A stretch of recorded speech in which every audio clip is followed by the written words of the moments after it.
बिस्मिल्लाहिर्रहमानिर्रहीम। इंसान को खत्म कर देने वाली 5 बीमारियां। नंबर 1, नाशुक्री। नाशुक्री एक ऐसी बीमारी है जो इंसान के सब्र को खा जाती है और इंसान हमेशा डिप्रेशन और टेंशन में रहता है। नंबर 2, झूठ। झूठ एक ऐसी बीमारी है जो इंसान को हर जगह रुस्वा और जलील कर देती है। नंबर 3, शिर्क। शिर्क एक ऐसी बीमारी है जो इंसान को दोज़ख तक पहुंचा देती है। नंबर 4, जहालत।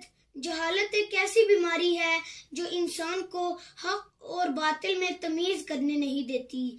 नंबर 5, नफरत। नफरत एक ऐसी बीमारी है जो इंसान को अंदर से खत्म कर देती है और इंसान का सुकून छीन लेती है। प्लीज इसी तरह की इंफॉर्मेटिव वीडियोस देखने के लिए हमारे चैनल गौसिया टीवी यूके को सब्सक्राइब करना और बेल आइकन को दबाना ना भूलिए। वाहिरु दावाना अनिल हम्दुलिल्लाहि रब्बिल आलमीन।